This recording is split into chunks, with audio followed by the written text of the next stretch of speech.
મજાઈ ગઈ, બાર જબરો ઝઘડો જામ્યો છે. તે કોકના ઝઘડામાં તું કેમ ખુશ થઈ ગઈ છું?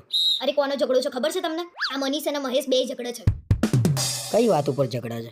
અને મહેશ તો છે ને આમાંય વિચિત્ર છે. દિવાળીમાં કેવી ગાડી આગળ ફટાકડા ફોડતો તો આપણી. અરે મહેશ છે ને એના ઘરની જગ્યા છોડીને મનીષના ઘર આગળ જઈને ગાડી મૂકી આવ્યો છે. એને પહેલેથી એવું છે કે આ બધી જગ્યા છે ને માં ડોહાની છે. મહેશ શું જગ્યા કરતો હશે? બધી જગ્યા ઉપર લઈ જવાની છે. આવડી નાની નાની બાબતો ઉપર ઝઘડે ને એ જિંદગીમાં કદી આગળ ના આવે. એ તો દિવાળી વખતે આપણે ઝઘડો થઈ જતો. આપણી ગાડી આગળ જગ્યાએ ક્યાં ફટાકડા ફોડતો હતો. એક તો સોસાયટીમાં પાર્કિંગની જગ્યા ઓછી પડતી હોય, પાછા આવા અવરચંડા બે ચાર ઘૂસી જાય એટલે ઝઘડાઓ જ થાય.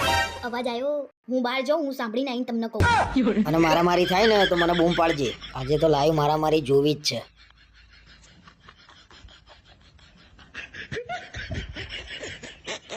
સુંગ સુંગ શેની સુગંધ? અરે આમજો આવી સુગંધ આવી? ના અરે લે આવતી. અરે ઉભે રે. આ હવે જન્નત જેવી સુગંધ આવી. આ છે શું છે પણ મને નો ભાવે કેરી હવે. હાલો હાલો હાલો હાલો છટકતા થાવ નીકળો. હાલો નીકળો. એ હા પપ્પા, આ તમારા દીકરીને કેરી નથી ભાવતી તો તમારા લગ્ન વખતે આ બધી ચોખવટ તો પડાય ને કે મને કેરી નથી ભાવતી. અમારા તો આખા ખાનદાનમાં કેરી વગર હાલે જ નહીં કોઈને.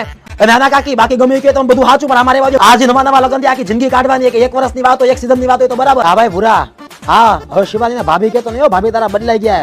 અરે સાસુ માં કેસર કેરી ખાવા ના પાડતી તમારી દીકરીએ. કેસર કેરી અને પાછી રાખી લઉં તો પછી પ્રતિજ્ઞા લેવી પડશે પૂરેપૂરી રીતે. હાથ રાખો, બીજા હાથમાં કેરી લ્યો અને બોલો હું શિવાની. હું શિવાની આજથી પ્રતિજ્ઞા લઉં છું આજથી પ્રતિજ્ઞા લઉં ક્યારેય કેરીનું અપમાન નહીં કરવું ક્યારેય કેરીનું અપમાન નહીં કોઈ કરું. પણ પરિસ્થિતિમાં.